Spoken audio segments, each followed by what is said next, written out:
മൂന്ന് പോയിൻറ്റ്സ് ആണ് ഒരു പ്ലംബിംഗ് എഞ്ചിനീയർ അല്ലെങ്കിൽ ഒരു പ്ലംബിംഗ് സൂപ്പർവൈസർ നമ്മൾ ശ്രദ്ധിക്കേണ്ടത്. ഒന്ന്, ലീക്ക് പ്രൂഫ് ജോയിൻറ്റ്സ്. നമ്മൾ ചെയ്യുന്ന ജോയിൻറ്റ്സ് വാട്ടർ സപ്ലൈ ആണെങ്കിലും ഡ്രെയിനേജ് ആണെങ്കിലും ലീക്ക് പ്രൂഫ് ആണെന്ന് നമ്മൾ ഉറപ്പുവരുത്തുക.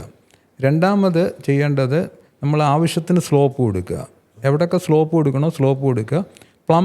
വർക്ക് ഇൻ പ്ലം എന്നാണ് ഉദ്ദേശിക്കുന്നത്. അത് സ്ലോപ്പ് വേണ്ടിടത്ത് സ്ലോപ്പ്, വെർട്ടിക്കലായിട്ട് വേണ്ടിടത്ത് ട്രൂലി വെർട്ടിക്കലായിരിക്കണം, ഹൊറിസോണ്ടലായിട്ട് ലൈൻ ഓടേണ്ടടുത്ത് ട്രൂലി ഹൊറിസോണ്ടലായിരിക്കണം. അതാണ് വർക്ക് ഇൻ പ്ലം എന്നുള്ളത്. മൂന്നാമത് പ്രോപ്പർ ബ്രാക്കറ്റ്സ് നമ്മൾ എത്ര മനോഹരമായ ജോയിൻ ചെയ്താലും, എത്ര പെർഫെക്റ്റായിട്ട് വെർട്ടിക്കലായിട്ടോ ഹൊറിസോണ്ടലായിട്ടോ പൈപ്പ് വർക്ക് ചെയ്താലും പ്രോപ്പറായിട്ട് ബ്രാക്കറ്റ് ചെയ്തില്ലെങ്കിൽ, ഫിക്സ് ചെയ്തിട്ടില്ല എന്നുണ്ടെങ്കിൽ എല്ലാം കൂടെ താഴെ വീഴും.